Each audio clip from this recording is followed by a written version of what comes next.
Guys, what is up? Welcome to another episode of Maximilian Must Know. This is going to be a scent safari episode. For those of you who don't know how that works, I sort of reach out to a house, they reach out to me that I have some interest in, and they send me some samples. If they send me more than 4, I like to pick 4 out and sort of give you guys first impressions on those samples.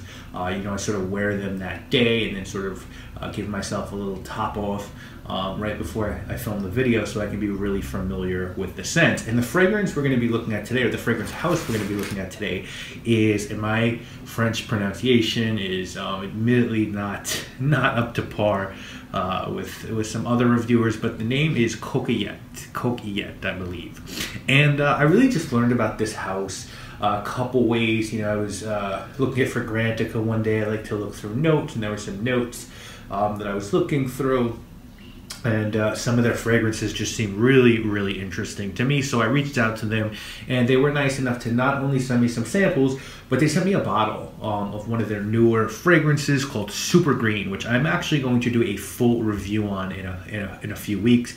And then they also sent 6 samples from their first collection, and I've picked 4 of those to discuss with you guys today. Now, these are available from their website, which I will link to in the description, but if you're in the United States like me, Indigo Perfumery sells their fragrances. Each fragrance comes in a 100 ml bottle. It retails for about $175 on Indigo. Their packaging is really cool. We'll talk about that more when I review Super Green.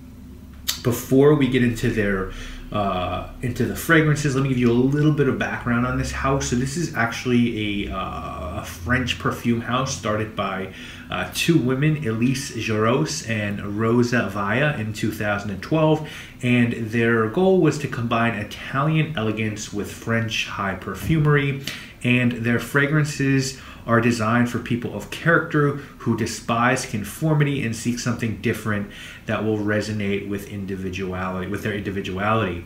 Now, I'll just let you guys know right at the top. So I gave these 4, a pretty good go. I really enjoyed 2. I thought 2 were really nicely blended, good materials. 2 didn't just move me the way the other 2 did. So let's go through the 4. By the way, these samples come in really nice packaging as well. A little black sort of cardboard sleeves with the name of the house on the sleeve. So the first one is called Tantan.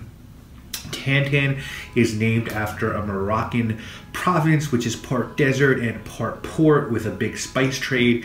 And note-wise on Tantan, you're going to get pine, Moroccan white fig, Calabrian bergamot, and artemisia at the top, cedarwood, vetiver, Polynesian jasmine, white patchouli from Sumatra, carnation, and fig tree bark in the middle, and in the base, coconut milk, white musk, fig milk, leather, gray amber, sandalwood, and musk. So this one's interesting.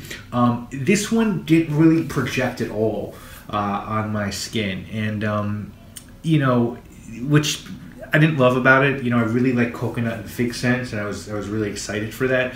And it smelled really good. It's creamy and woody. It's tropical. It's spiced. There's fig and coconut. If you like those 2 notes, you'll probably like this one. It's green. It's a little floral. There's jasmine in this one, but it is quiet. It was really soft on my skin. Now, some people might like that. Some people might not. For me, it was too soft, and there are just a lot of coconut fig scents out there. I own one called Coco Figue by Comptoir du Pacifique, which isn't that loud, but it was louder than this one. So I really enjoyed the mix of the coconut, the fig, and the musk. And the jasmine. It's very sort of tropical and spicy. Just didn't jump off my skin. That can happen sometimes, so appreciated it, but didn't love this one. The next one is called Harit, and this one I was super interested in because it's an interpretation of Afghan hashish.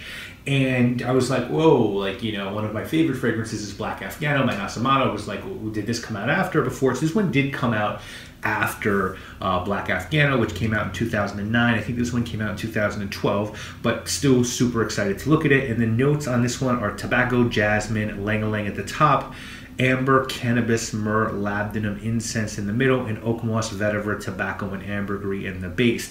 And I would say if Black Afghano is about the darker aspect of hashish, this oil is really about, or this fragrance is really more about the greener side. It's bright. Right off the dabber, to me, it smelled a lot like hash.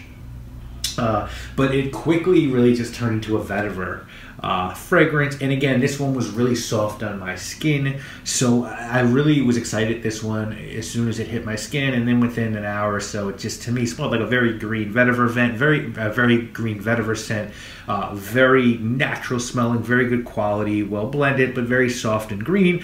I like this one. The way this one started fell a little bit flat for me. Tudor is up next, and this one, so the Tudor rose was a symbol of peace after the 100 Years' War, and it's been a symbol that represents peace after difficult, long struggles. And so note-wise on Tudor, we get rosewood, geranium, and lily of the valley at the top, amber, benzoin, and soil tincture in the middle, and rosewood, labdanum, benzoin, ambergris, and vanilla in the base.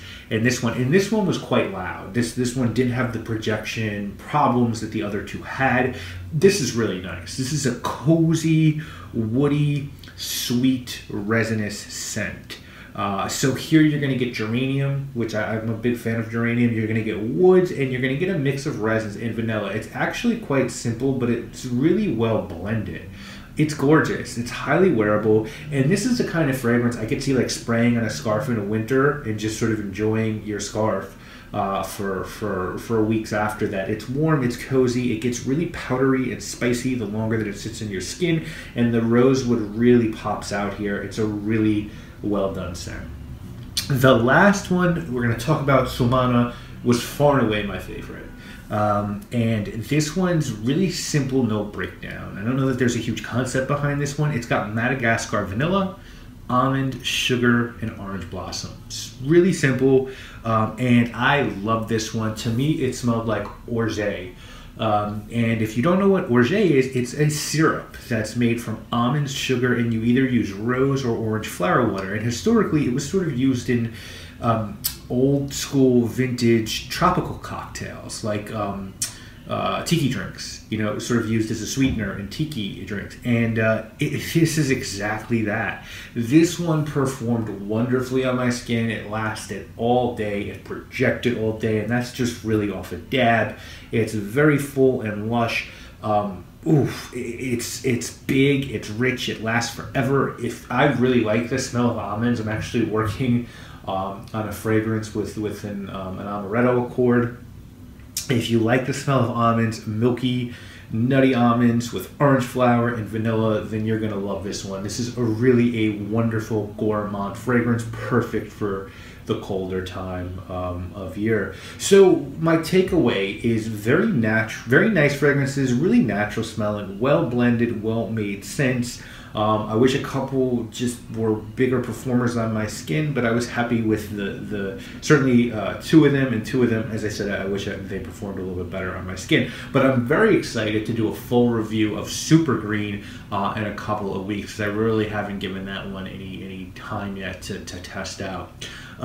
So I'm going to link to the house in the description, the website. Love for you guys to check them out. They have a bunch of new fragrances coming out, it looks like, on Fragrantica, so take a look at some of those. Some of them look really interesting. I'd love to try those out in the future, and I know Super Green is from their newer collection, so stoked to check that one out. Hopefully you guys are excited for the review. And again, I'll link to them in the description. I want to thank them for sending these to me, and I'll see you guys later this week with more videos, guys. You already know what it is. My name is Maximilian, and I must